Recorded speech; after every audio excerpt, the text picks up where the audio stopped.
Kung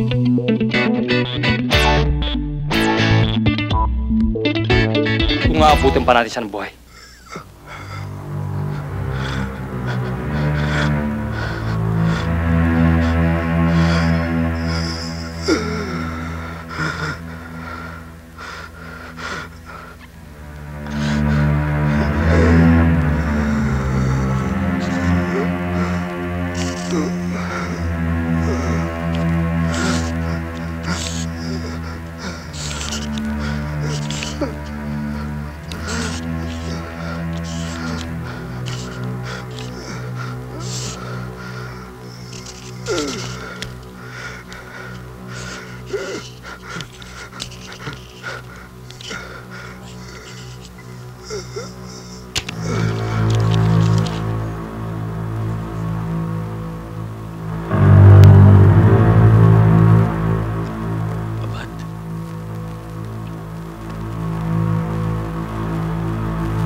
Asset ni Sargento Ronquillo si Totoy Kulit.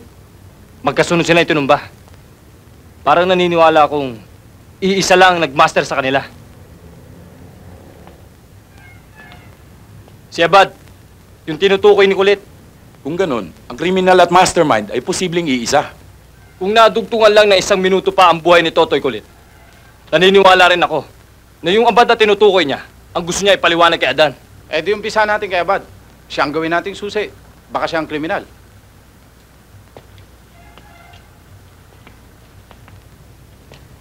Adan, may hinala ka ba o kutob man lang kung sino ang tinutukoy na Abad ni Totoy Kulit?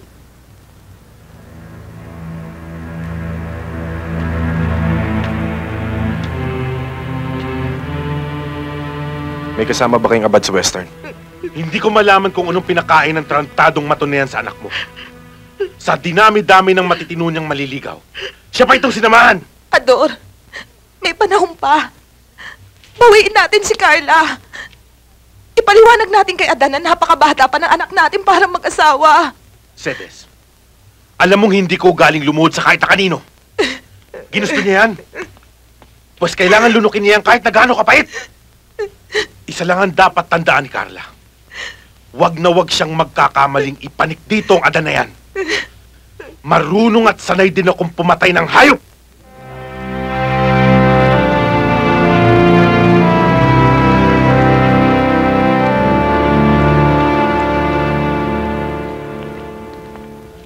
Abad, May kailangan ka? anak ako ni Sargento Ronquillo. Ikaw pala si Adan. Turente, mamaya na tayo mag-usap. Okay. Tungkol saan to, Adan? Tungkol kay Totoy Kulit. Asset siya ng tatay ko eh. Napatay siya ng isang gabi. O ngayon, anong problema? Sir, bago siya nalagutan ng hininga, may naisulat siyang pangalan. Kapangalan mo, Abad. Iniimbestigahan mo ba ako? Hindi naman. Nagtatanong lang. Baka kasi yung Abad na yon na maging susi para malutas ang pagkamatay ng mga magulang ko. O maaari ring yung Abad na yon ang mismong kriminal.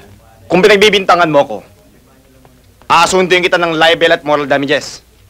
Kung nagtatanong ka lang, sinagot mo na tanong mo. Pareho lang ang pangalan namin, di ba? Para maging maliwanag sa'yo, nasa special task force ang tatay mo, nasa theft and robbery ako. Kahit pareho kaming pulis, magkaiba ang division namin. Walang pakialaman. Hindi ko kilala yung Totoy Kulit ng sinasabi mo. Dahil may sarili kaming informer at asset dito. Nagkakaintindihan tayo? Alam mo, bata, ang lakas ng loob mo mag-imbestiga. Dito pa sa loob ng opisina ko, Pulgas ka lang dito kung titirisin kita. Siguro nga. Kaya sana hindi ikaw ang Abad na hinahanap ko. Pag nagkataon, ako ang pulgas na magbibigay ng problema sa aso.